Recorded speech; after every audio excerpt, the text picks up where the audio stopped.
안녕하세요. 맨디쌤의 심리학 이야기의 맨디쌤입니다. 제 영상이나 커뮤니티에서 보면은 저 사람 경계선 성격장애를 가져서 그래 라는 표현을 종종 볼 때가 있는데요. 이름은 꽤 익숙하지만 제대로 된 정의에 대해서 잘 모르기 때문에 오늘 영상을 통해서 제대로 다뤄보려고 합니다. 이번 영상에서는 경계선 성격장애의 정의와 진단 기준 그리고 원인, 치유 방법에 대해서 다뤄보도록 할게요. 일단 경계선 성격장애가 뭐냐부터 알아야 될 텐데요. 경계선 성격장애는 감정이나 생각, 대인관계, 행동이 극단적으로 변화하는 성격 장애예요. 쉽게 말해서 감정이 롤러코스터처럼 오르락 내리고 인간관계에서 상대방을 너무너무 좋아했다가 갑자기 미워하는 극단적인 변화를 보이는 특징이 있습니다. 구체적으로 특징을 다시 살펴보자면 첫 번째로 이들은 감정이 급격하게 변하는 특성이 있습니다. 예를 들어서 친구랑 문자를 계속하고 있다가 상대가 바로 답장을 안 하면 얘 나 싫어하나? 나 버림받았나? 이런 생각이 갑자기 드는 거예요. 그래서 작은 오해가 쌓여도 크게 폭발해서 상대에게 화를 내거나 서운한 마음을 크게 쌓는 경우가 있습니다. 근데 상대방은 그걸 몰라요. 이것 때문에 서운했을 거라고 생각을 잘 못하는 거죠. 갑자기 엄청나게 많이 서운한 게 쌓여있다고 나중에 얘기하는 경우도 있는 거죠. 그리고 감정이 어떤 날엔 너무 행복해요. 그러다가 갑자기 너무 우울해. 화를 갑자기 내. 이런 것들이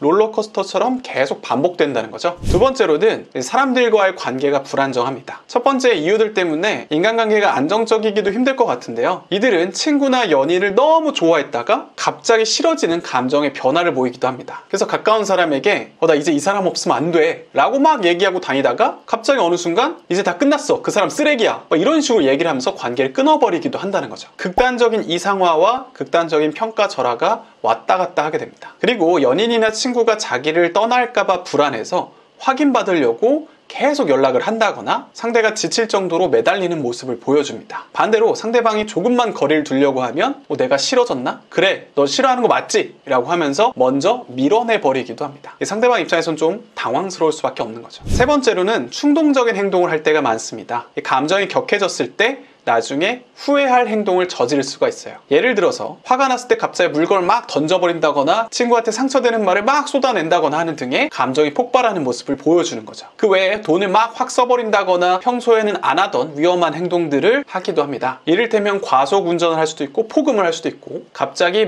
사람들을 하룻밤에 이제 장난으로 만나기도 하고 이런 것들을 계속하는 거죠. 진짜 심각한 경우에는 내 마음이 너무 괴롭고 공허하다 이럴 때 자해를 하거나 극단적인 선택을 하는 경우들도 있다고 합니다. 막 자살소동 같은 거 일으키는 거죠. 네 번째 특징은 정체성의 혼란을 겪는 건데요. 난 도대체 어떤 사람일까? 내가 정말 원하는 게 뭘까? 하는 고민이 끊임없이 일어납니다. 근데 이제 왔다 갔다 하는 특성이 여기서도 나타나는데요. 어떤 날은 나 진짜 좋은 사람이야 이렇게 평가하다가도 실수 같은 걸 하면 나 진짜 쓸모없는 인간이야, 쓰레기야 이런 식으로 극단적인 생각을 하는 거죠. 그래서 학업이나 직업, 목표 등이 계속 바뀐다거나 자신에 대한 확신이 부족한 모습을 보여줍니다. 이 공허한 마음을 자주 느끼고 뭔가를 해야 할 이유도 잘 모르겠고 무기력에 빠질 수도 있어요. 그리고 이러한 여러 증상들은 보통 청소년기 후반에서 성인기 초반에 처음 뚜렷하게 나타나는 경우가 많다고 알려져 있습니다. 그 이후로 계속 이어지는 거죠. 이러한 모습은 일부 자존감이 낮은 사람이나 불안의 착을 겪고 있는 사람들과 비슷해 보이지만 불안의 착을 갖고 있는 사람들은 늘상 불안을 느끼고 상대의 애정이 식었을까봐 걱정하는 일이 많습니다. 갑자기 너무 행복해지기보다는 불안이 줄어들면 좀 평화로운 느낌이 드는 정도. 그리고 자존감이 낮은 사람들은 평소에 내가 별로 가치가 없다라는 생각이 이어지지 이 경계선 성격 장애처럼 갑자기 오늘은 너무 괜찮은 인간 같다 했다가 갑자기 난 쓰레기야 이런 식으로 변동이 있지는 않아요. 그래서 이런 차이가 있고 그리고 자존감이 낮은 사람들도 이따금씩 충동적인 행동을 할 때가 있긴 하지만 전반적으로 스스로에게 친절하지 않고 엄격한 모습이 더 특징이고 충동적인 행동을 반복하는 특성이 주요 특성은 아닙니다. 그래서 경계선 성격 장애는 단순히 감정 기복이 심하다 정도의 수준은 아니에요. 일상생활이나 인간관계에 큰 영향을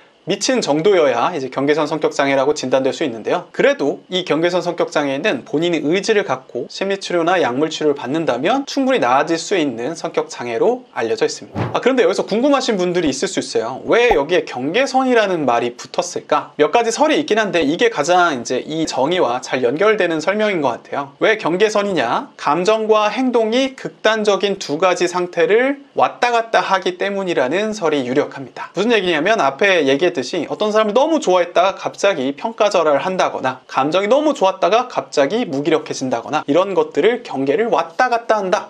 그래서 경계선 성격장애라고 불리는 거죠. 다음으로는 경계선 성격장애를 진단할 수 있는 기준을 한번 알아보도록 하겠습니다. 미국 정신의학회에서 발표한 DSM-5에서 경계선 성격장애는 다음과 같은 9가지의 기준으로 진단을 합니다. 여러분들이 여기서 5가지 이상 선택을 한다면 경계선 성격장애로 진단될 수 있습니다. 물론 정확히는 정신의학 전문가가 해주겠지만요. 기준 첫 번째는 버림받는 것에 대한 두려움이 있습니다. 가까운 사람이 떠날까봐 불안해하고 이를 막기 위해서 극단적인 행동을 할 수가 있어요. 아까 말한 것처럼 자해 소동을 한다거나 갑자기 극단적인 행동을 하거나 그런 모습이죠. 두 번째는 대인관계가 불안정합니다. 누군가를 너무 좋아했다가 갑자기 싫어하고 관계가 극과 극으로 오락가락하는 거죠. 세 번째는 자신에 대한 이미지, 정체성이 불안정합니다. 나는 도대체 누구일까? 라는 생각이 계속 변화하고 자신에 대한 확신이 부족해요. 네 번째는 충동적인 행동을 합니다. 돈을 막 쓴다거나 위험한 행동을 반복하는 거죠. 과속, 과음, 도박, 그리고 무책임한 관계를 맺는다거나 그런 것들을 하는 거죠. 다섯 번째는 반복적인 자해 또는 자살 생각을 합니다. 이들은 자해 행동을 하거나 극단적인 선택을 생각하는 경우들이 많습니다. 여섯 번째는 감정 기복이 심합니다. 몇 시간 만에 기분이 막 좋았다가 우울해지는 모습을 보여주고 감정의 변화가 너무 빨리 일어나는 거예요. 일곱 번째는 만성적인 공허감입니다. 마음이 항상 텅 빈 것 같고 무기력하거나 우울한 기분이 계속됩니다. 여덟 번째는 분노 조절에 문제가 있습니다. 사소한 일에도 너무 과도하게 화를 내고 폭발적으로 화를 내거나 다투거나 싸움을 일으키기도 해요. 마지막 아홉 번째, 스트레스가 심할 때는 감각을 잃거나 의심이 많아집니다. 극심한 스트레스 상황에 처하게 되면 자신이 현실과 분리된 것 같은 느낌을 느끼게 된다고 해요. 지금까지 말씀드린 9가지 기준 중에 5가지 이상의 모습을 보인다면 경계선 성격 장애로 진단받을 수도 있습니다. 이런 증상이 단순히 기분 변화가 아니라 오랜 기간 동안 계속 반복되어서 일상생활에 문제 일으킨다. 그러면 경계선 성격장애라고 볼 수 있는 거죠. 그럼 다음으로 경계선 성격장애를 왜 갖게 되느냐, 이 원인을 좀 알아볼 건데요. 경계선 성격장애는 한 가지 이유 때문은 아니고 여러 가지 이유들에 의해서 발생한다고 알려져 있습니다. 크게 3가지 요인인데요. 첫 번째는 유전적 요인, 두 번째는 어린 시절 환경 문제, 세 번째는 심리적인 요인입니다. 첫 번째 유전적 요인을 보자면 경계선 성격장애는 유전의 영향을 받는다고 알려져 있어요. 가족 중에 경계선 성격장애를 갖고 있는 사람이 있다면 본인 또한 경계선 성격장애를 가질 확률이 더 높다고 합니다. 가족 중에 그런 사람이 없는 사람보다요. 하지만 이 유전적인 것이 전부를 설명하는 것은 아니고 환경적인 요인도 중요한 역할을 합니다. 두 번째는 환경적 요인인데요. 어릴 때 겪은 환경이 경계선 성격장애 형성에 주요한 역할을 합니다. 특히 어렸을 때 학대를 받거나 방임받거나 부모와의 불안정한 관계가 주요 원인으로 알려져 있습니다. 실제로 버려진다는 경험을 겪은 분이 이제 경계선 성격장애에 시달리는 것을 제가 확인한 적이 있거든요. 그러니까 누구도 이 사람에게 원하는 사랑을 주지 않았던 거죠. 그래서 이 사람은 늘 그렇게 사랑받고 싶다는 생각을 가졌어요. 근데 그렇게 사랑을 받고 싶었지만 결국은 그 대상이 사랑을 주지 않아서 큰 실망을 갖게 된 거죠. 그래서 이 사람은 늘 누군가에게 사랑을 받기 위해서 그 상대방을 엄청나게 이상화했다가 그 사람이 내가 기대했던 사랑을 안 줄 것 같다는 느낌이 들면 곧바로 방어 상태로 돌입합니다. 그래서 상대방이 사실 나에게 사랑을 줄 존재가 아니었다, 나쁜 사람이었다라고 빨리 분리시키는 거죠. 그래서 상대방 입장에서는 되게 나를 좋게 보다가 갑자기 조그만 갈등이 생기더니 갑자기 나를 쓰레기 취급하고 나쁜 사람 취급하면서 막 감정을 막 털어놓고 사라지는 거예요. 그런 대우를 받는 사람 입장에서는 좀 황당하고 당황스럽죠. 근데 이게 슬프게도 그러한 어떤 성향을 갖고 있는 분이 자기에게 문제가 있고 이 문제를 해결해야겠다라고 가기가 좀 쉽지 않아요. 그냥 이 패턴을 계속 반복하는 거죠. 누군가를 또 만나면 또 엄청나게 기대했다가 또 관계가 멀어지고 또 기대했다가 또 멀어지고 이걸 계속 반복하는 겁니다.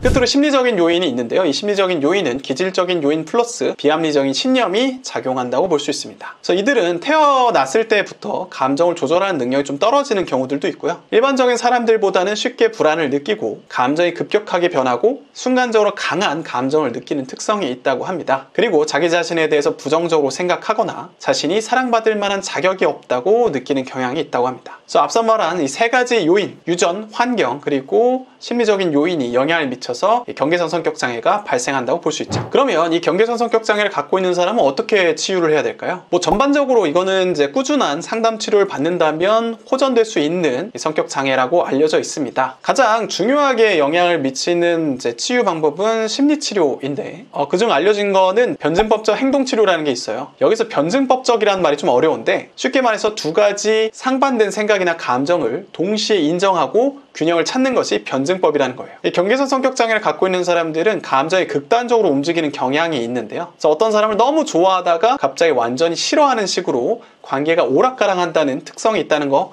기억하시죠? 그래서 이들에게 변증법적 사고를 학습시키게 된다면 이런 거죠. 이 관계는 힘들어. 그럼 바로 헤어져야지. 멀어져야지. 이게 아니라 이 관계는 힘든 부분도 있지만 그래도 완전히 끝내야 되는 건 아니야 라는 생각을 동시에 입력시키는 거죠. 기존까지는 A 아니면 B야 이렇게만 생각을 했다면 이 사람에게 A도 있지만 꼭 B를 선택해야 되는 건 아니야. 둘이 절충할 수 있어 라는 것을 학습시키는 거죠. 그래서 이들에게는 감정을 조절하는 법이나 충동을 다루는 법, 그리고 인간관계를 건강하게 유지하는 방법들에 대해서 배우게 됩니다. 이를 통해서 경계선 성격장애에서 조금씩 벗어나는 거죠. 그래서 여기에는 뭐 마음 챙김, 고통을 감내하는 법, 감정을 조절하는 법, 그 대인관계를 잘 맺는 법 같은 것들을 천천히 배워 나간다면 경계선 성격장애에서 벗어날 수 있는 거죠. 그 외에는 약물 치료가 보조적으로 활용될 수 있는데요. 이것 자체만 해결하는 약물이 있는 건 아니고 항우울제나 기분 안정제, 그리고 향정신적 약물을 처방하는 것이 도움이 된다고 합니다. 어쨌든 가장 도움이 되는 것은 심리치료라고 하네요. 네, 오늘의 영상은 여기까지입니다. 오늘 영상이 마음에 드셨다면 좋아요와 구독 그리고 알람 설정까지 해주세요. 여러분이나 혹은 여러분 주변에서 경계선 성격장애를 겪고 있는 사람들을 발견하셨나요? 그들의 특징은 무엇인지 댓글로 남겨주시면 제가 답글 달아드리도록 하겠습니다. 그럼 안녕!